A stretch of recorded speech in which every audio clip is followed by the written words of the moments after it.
일단 절대 하지 않았으면 좋겠다 일단은.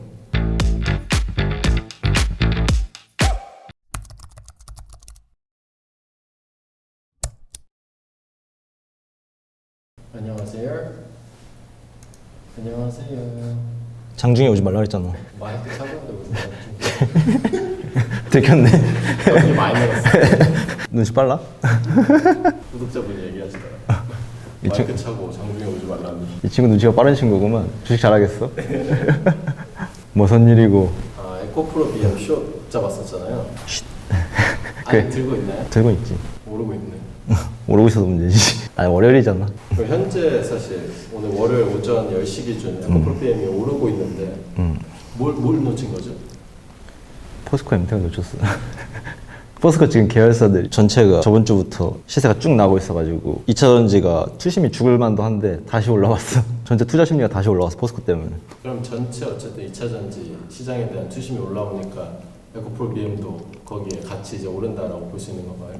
그치. 비싸다는 건 모두한테 동의가 됐는데 아직 팔 만큼 투심이 꺾이지가 않은 거지. 그러면 사실 되게 웃긴 게 에코프로는 내리고 있더라고요. 지금 시간 기준으로. 근데 에코프로 BM은 오르고 있는데 왜 그런 거죠? 아무래도 에코프로가 지주사라서 그렇고 에코프로 BM이 사실 매출의 주요 계열사고 중심 계열사거든. 그래서 에코프로 머티리얼즈, 에코프로 뭐 이노베이션 매출들이 전부 다 사실 에코프로 BM이랑 상관이 있거든. 그러니까 에코프로 BM의 출하량과 그 아래 계열사들의 매출이 연관관계가 있고 그리고 그 계열사들의 총 가치가 에코프로한테 잡히는 거다 보니까 사실 이중 카운팅이지 그런 이슈들이 사실 있을 거고 그래서 에코프로 자체를 공매도 하는 기관들은 많이 있을 거고 지금 많이 물렸을 거야. 근데 나는 뭐 개인이니까 그때 말했잖아 5분의 1 비중 들어가 있다고. 네.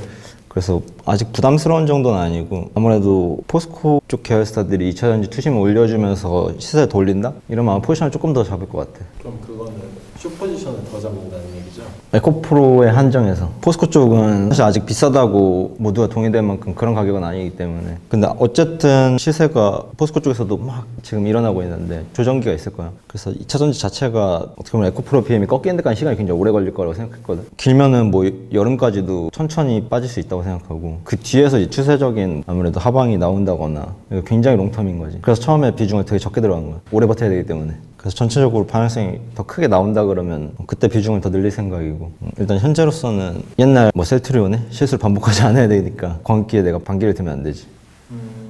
고점을 돌파하고 충분히 이제 다지는 어. 조정을 확인하지 않고 어쨌든 포지션을 숏 포지션 잡았는데 그거에 대한 조금 더 천천히 잡을 걸이라는 후회는 없어요? 아니 잘 잡았다고 생각하고 왜냐면 비중을 1차적으로 5분의 1 정도로 들어갔기 때문에 그리고 추후로 이제 예를 들면 조정기, 안정기, 기간 조정을 거치면서 주가가 조금씩 일단 내려앉을 거라고 생각하고 시총이 15조 정도로 맞춰질 때 청산을 하는 게 일단 목표고 근데 그때까지 시간이 너무 오래 걸린다 그러면 중간에 뭐 이익 실현을 할 수 있을 것 같고 근데 현재로서 시간이 얼마나 걸릴지 모르기 때문에 조금은 길게 지켜봐야 되지 않을까? 에코프로가 하락 추세로의 전환을 의미하려면 어떤 조건이 만족돼야 될까요? 뭐 지금 포스코 인터내셔널 뭐 이런 쪽에 시세가 충분히 다 나고 아무래도 관심이 다른 쪽으로 밀려 들어가야 돼. 예를 들면 바이오가 랠리 시작한다거나 혹은 다른 섹터에서 테마가 탄생한다거나 근데 에코프로 정도의 규모는 안 나올 거란 말이야. 에코프로는 유난히 지금 특이한 2차 전지 상황이기 때문에 근데 이제 그쪽에서 시세가 전체적으로 분산되면 돈이 그쪽으로 쏠릴 거기 때문에 하방에 대한 확신을 가질 수 있을 거고 그럼 사람들이 에코프로를 팔고 그쪽으로 들어가기 시작해.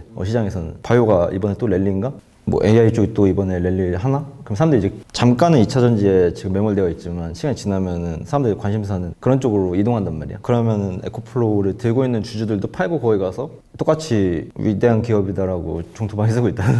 그래서 그런 시점을 조금 더 기다리는 것 같고 근데 아직 본격적으로 하향 추세가 나오려고 그러면 시간이 조금 걸릴 것 같다. 그래서 기다리는 거의 싸움이지. 근데 이번에 내가 조금 그래도 마음에 드는 거는 비중 조절 잘 하고 있는 거. 옛날 같았으면 나 이미 지금 거의 포지션이 몇십억 잡혀 있을 거거든. 이거 봐라. 이거 누가 봐도 비싼데? 그럼 몇십억씩 잡혀 있을 거란 말이야. 근데 이제 나도 조금 성숙해졌는지 광기에 그 정도로 반기를 들지 않는다.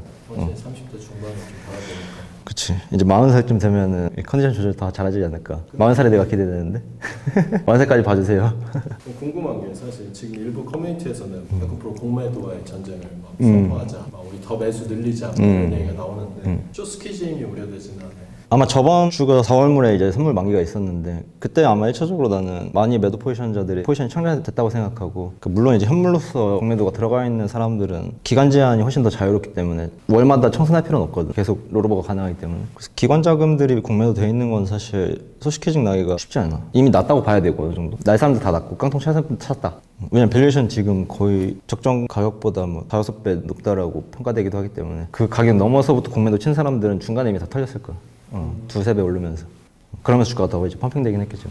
그럼 그 말은 사실 앞으로 에코프로, 에코프로게임 요몇 주 동안에 급상승하는 그런 랠리는 사실 나오기 힘들다라고 보는 거죠? 왜냐면 시총이 너무 무거워. 한두 푼 1-2조짜리도 아니고 지금 BM이 27조, 26조 이렇고 에코프로가 지금 오늘 기준으로 16조 가까이 되는데 이거 생각보다 쉽게 들어올리기 힘들거든요. 이제 기관 자금, 외국인 자금이 더 들어와도 이거는 들어올리기 쉽지 않은 금액이고 근데 개인 자금으로 이거 올리는 건 사실 말이 안 돼.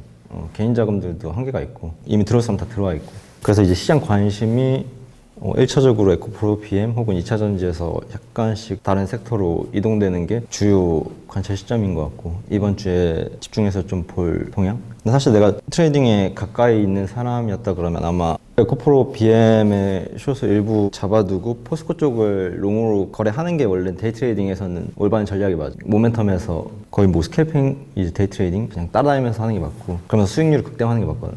근데 이번에는 조금 더 그냥 길게 보고 하나의 매매 계획을 잘 이행해보는 일단 그렇게 좀 안정적으로 일단 해볼 것 같아.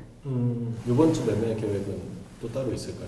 사실 한다 그러면 나는 일단 바이오 쪽 혹은 다른 섹터들 오르는 거에 대해서 참여를 계속 할 것 같아. 근데 많이 못하지. 계속 에코프로 쪽에 나는 계속 관심을 유지해야 돼서 최대한 다른 쪽에서 막 난잡하게 거래하면 또 거기 매몰되거든. 과거와 같은 실수를 반복하지 않고 싶고 옛날에도 셀트레이너 하나만 주구장창 패면서 내려왔으면 수익이 컸거든. 시즌 때도 그렇고 뭐 옛날 NC 때도 그렇고 근데 그 교훈들을 이번에는 유지해서 한 종목에서 따라다니면서 수익률을 극대화해보는 거 그냥 나쁘지 않은 것 같아. 원래 같았으면 지금 한번 청산하고 재진입했을 텐데 일단은 비중으로 그걸 이제 상쇄하는 느낌? 옛날 같았으면 비중이 커서 털고 다시 사야지 이걸 반복했을 텐데 지금은 조금 비중 조절로 수익률을 극대화하는 방법을 찾는 것 같아. 오히려 추세가 하방으로 정확하게 잡히는 시점에 비중을 크게 추가하고 그걸로서 수익률을 극대화하는 조금 더 확률이 높은 전략? 포지션 유지하면서. 그럼 궁금한 게 지금 어쨌든 비중 조절 잘 했는데 어느 시점에서 내가 좀 더 비중을 늘리겠다 숏포지션 비중 그런 게 있을까요? 전체 시장 분위기를 계속 팔로우 해야 되겠지만 매도자 관점에서의 눌림목은 21선을 이탈하고 반등이 나올 때가 포지션을 추가하는 시점인 거야. 이거 차트를 거꾸로 해보면은 5일선 뭐 21선 크게 뚫고 주가가 21선 근처로 다시 내려올 때 매수하는 관점이랑 똑같은 거지. 그냥 차트를 거꾸로 돌려보면 똑같은 거네. 그래서 아마 그 시점이 될 것 같고. 근데 그거는 뭐 이제 기술적 분석에 한해서만 그런 관점인 거고 전체 동향을 계속 봐야 되지. 포스코 쪽의 시장 동향 그리고 다른 섹터로서의 거래대금 이쪽의 거래대금이 생각보다 폭발적이다 이러면은 이쪽으로 들어올 게 없다라는 게 보이기 때문에 조금 더 확률을 높여주는 의사결정을 할 수 있어서 그래서 거래대금을 계속 팔로우하는 게 아무래도 좀 중요하고 포스코 쪽을 오히려 감시하고 있는 게 그런 이유지. 포스코 쪽의 분위기에 따라서 에코프로가 영향을 받아서 수심이 안 좋아진 상황이 연출될 수 있기 때문에 제 개인적인 전략이었는데 2차 전지 섹터 안에서도 에코프로 종목들이 갖고 있는 덩치가 좀 크다 그래서 에코프로의 주가 조정이 시작되면 코스닥 전체가 조금 아래로 하방하는 경향이 좀 생기지 않을까 싶어서 그 선물인 것을 좀 알아봤었는데 이런 전략에 대해서 혹시 어떻게 생각하시나요? 선물을 이제 조건이 안 돼서 그렇게 하는 경우가 굉장히 많거든. 근데 가장 위험한 선택이기도 하지. 2차 전지 ETF는 2차 전지 전체 주식을 포트폴리오에 포함하면서 구성된 거기 때문에 2차 전지 주식들이 전체가 같이 가라앉아야 물론 그중에 에코프로 비중이 크기 때문에 영향을 받을 수 있지만 개별 주식을 선물로 하는 거랑 훨씬 더 난이도가 어려운 거지. 그리고 ETF도 계속 들고 있으면 비용이 발생하거든. 그래서 선물을 하는 게 원래 나은 방향이고 코스피 레버리지, 뭐 코스피 인버스 이런 거 하는 것보다 원래는 굳이 그렇게 지수 자체를 롱, 숏 하고 싶으면 선물을 하는 게 원래는 맞아. 비용적인 면에서도 그렇고.